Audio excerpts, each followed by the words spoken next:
हिंदी कहानी दो हंसों की कहानी है। जातक कथा है दोस्तों। मानसरोवर आज जो चीन में स्थित है, कभी ठमानस सरोवर के नाम से विश्वविख्यात था। और उसमें रहने वाले हंस तो नीले आकाश में सफ़ेद बादलों की छटा से भी अधिक मनोरम थे।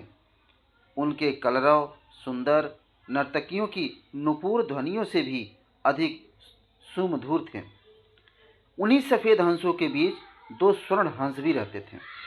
दोनों हंस बिल्कुल एक जैसे दिखते थे और दोनों का आकार भी अन्य हंसों की तुलना में थोड़ा बड़ा था। दोनों समान रूप से गुणवान और शीलवान भी थे। फर्क था तो बस इतना कि उनमें एक राजा था और दूसरा उसका वफादार सेनापति।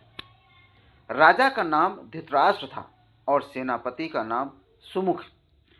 दोनों हंसों की चर्चा देवों, नागों, यक्षों और विद्याधर ललनाओं के बीच अक्सर हुआ करती थी। कालांतर में मनुष्य योनि के लोगों को भी उनके गुण सौंदर्य का ज्ञान होने लगा। वाराणसी नरेश ने जब उनके विषय में सुना तो उसके मन में उन हंसों को पाने की प्रबल इच्छा जागृत हुई।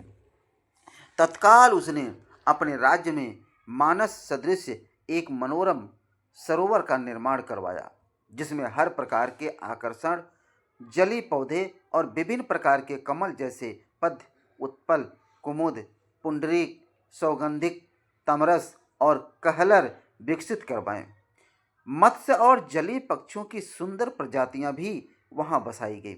साथ ही राजा ने वहां बसने वाले सभी पक्षियों की पूर्ण सुरक्षा की भी घोषणा करवाई, जिससे दूर दूर से आने वाले पक्षी स्वच्छंद भाव से वहां विचरण करने लगे।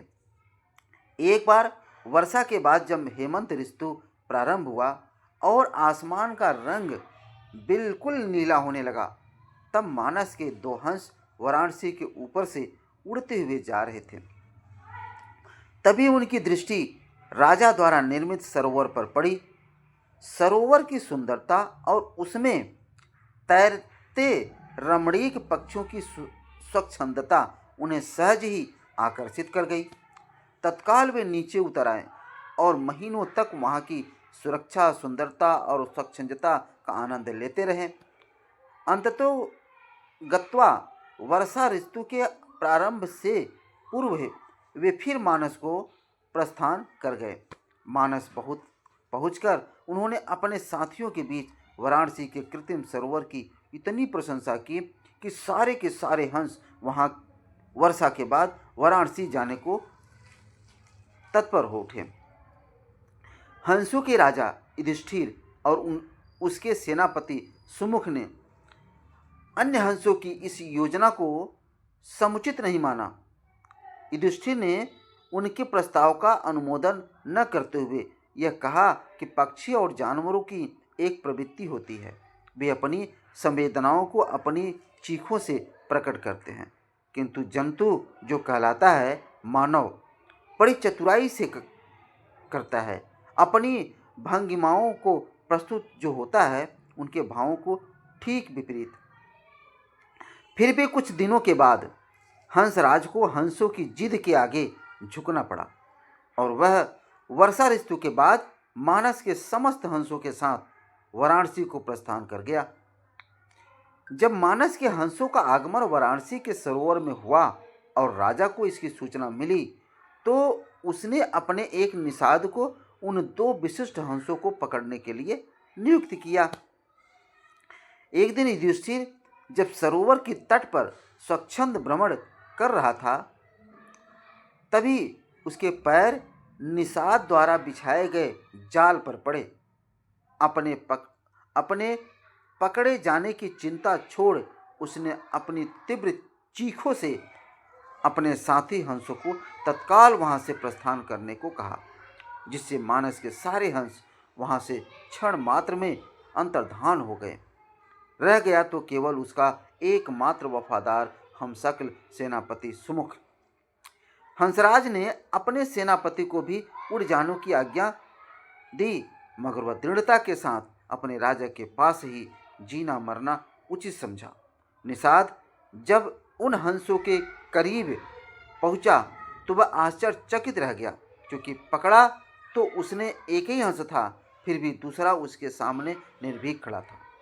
निषाद ने जब दूसरे हंस से इसका कारण पूछा तो वह और भी चकित हो गया, क्योंकि दूसरे हंस ने उसे यह बताया कि उसके जीवन से बढ़कर उसकी वफादारी और स्वामी भक्ति है। एक पक्षी के मुख से ऐसी बात सुनकर निषाद का हृदय परिवर्तन हो गया। वह एक मानव था, किंतु मानव धर्म के लिए वफादार नहीं था। उसने हिंसा का मार्ग अपनाया था और प्राणातिपात से अपना जीवन निर्वाह करता था। और शीघ्र ही उस निषाद ने अपनी जागृति मानवता के प्रभाव में आकर दोनों ही हंसों को मुक्त कर दिया। दोनों हंस कोई साधारण हंस तो थे नहीं। उन्होंने अपनी दूरदृष्टि से यह जान लिया था कि वह निषाद निस्संदेह राजा के कोप का भागी बनेगा। अगर निषाद ने उनकी जान बख्शी थी तो उन्हें भी निषाद की जान बचानी थी।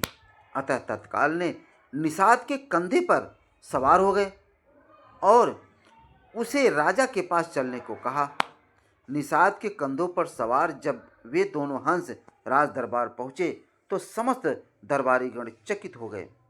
जिन हंसों को पकड़ने के लिए राजा ने इतना प्रयत्न किया था, वे स्वयं ही उसके पास आ गए थे।